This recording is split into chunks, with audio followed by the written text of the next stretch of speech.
बनल शरीरिया माटिए में मिल जाइए भाई हो, नहीं केहू लेके कुछ जाई, नहीं केहू लेके कुछ जाइए भाई हो, नहीं केहू लेके कुछ जाई। माटी के ई बनल शरीरिया माटी के ई बनल शरीरिया माटिए में मिल जाइए भाई हो, नहीं केहू लेके कुछ जाई, नहीं केहू लेके कुछ जाइए भाई हो, नहीं केहू लेके कुछ जाई।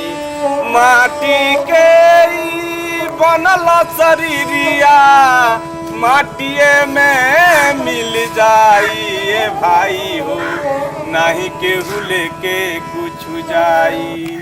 के दुई गो डगरिया जे बनी जे साफिर मुसाफिर, जे बनी जे कर मुसाफिर, पाप पुन के दुई गो डगरिया जे बनी जे कर मुसाफिर। धर्मराज के धर्म कटा पर नेकी बदी तौलाइए भाई हो, नहीं केहू लेके कुछ जाई, नहीं केहू लेके कुछ जाइए भाई हो, नहीं केहू लेके कुछ जाई, नहीं केहू लेके कुछ जाई ए भाई हो, नहीं केहू लेके कुछ जाई। हरिया बात के डोलिया तापर लल की चदरिया, चदरिया तापर लल की चदरिया।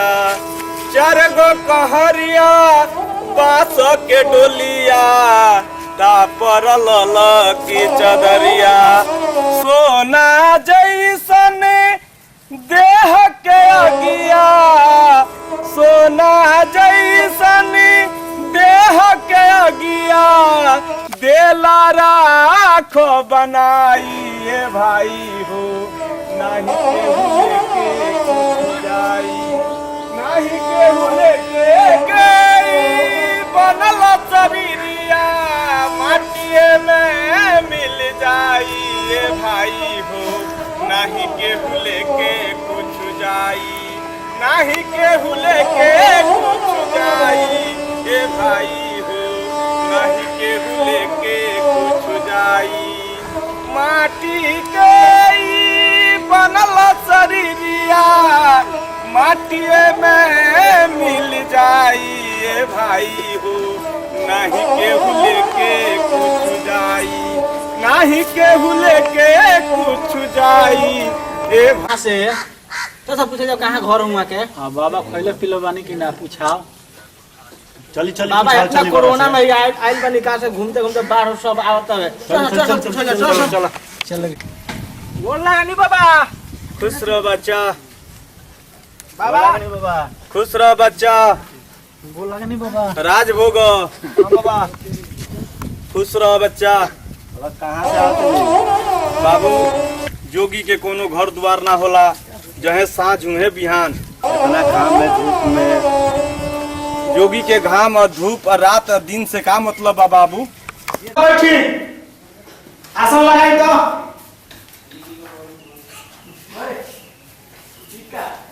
आसन लगाई मां।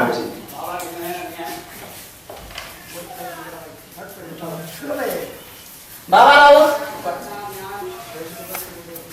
बाबा राव घर कहाँ हो? बाबू हमार जन्म धरती तो पहले के बरारी में हो, लेकिन बहुत छोटे में हम चल गए मठ पर। ये बार कहाँ जाता नहीं?